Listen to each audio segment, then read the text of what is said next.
Hi there, this is Christy and I'm Kim, and we're here with the Weekly 5. Today we have a really important topic, dilution. So Christy, why would you dilute essential oils? Why would you not dilute essential oils is the question. So true. Dilution is amazing. One of the #1 reasons to dilute is to stretch your oils. You've purchased these oils, you want to stretch them as long as you can. One of our favorites is the roller bottles.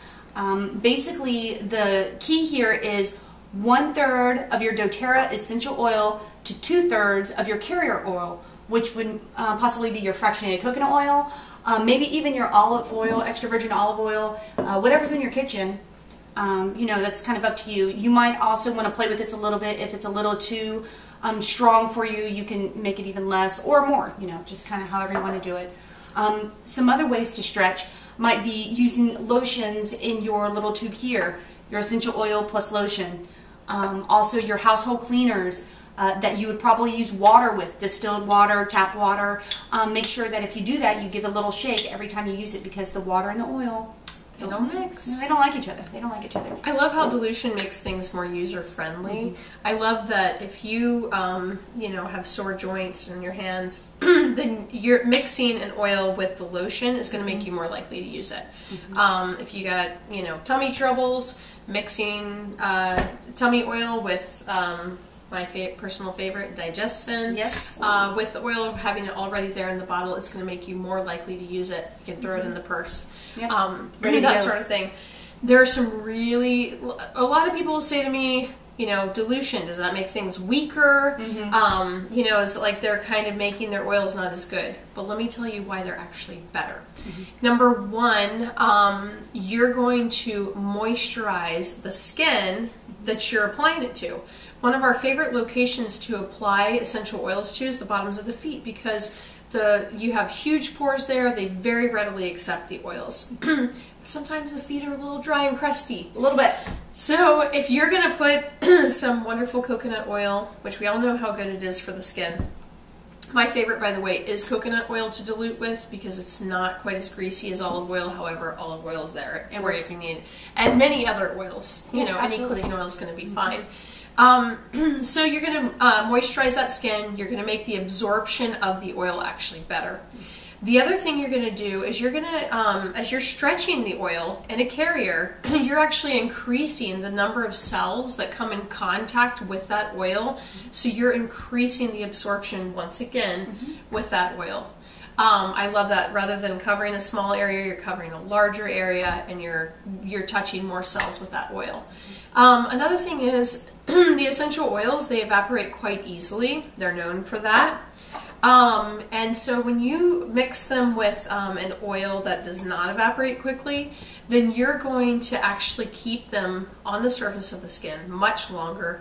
Really good, especially for issues like pain, keeping it on the joint that's actually hurting. Absolutely. Yeah, so it's really going to increase that absorption once again. You have to keep in mind that some of your essential oils might be a little bit more spicy than others. Certain oils like peppermint, oregano, clove bud, they might be a little bit more spicy to the skin.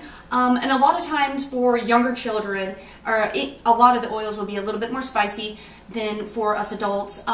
That's why dilution is really, really good. You're really safe. You know that it's just not too strong. These are very concentrated, and it's just not too strong. You'll just kind of have much more soothing and that type of thing, instead of like more of a spicy feeling.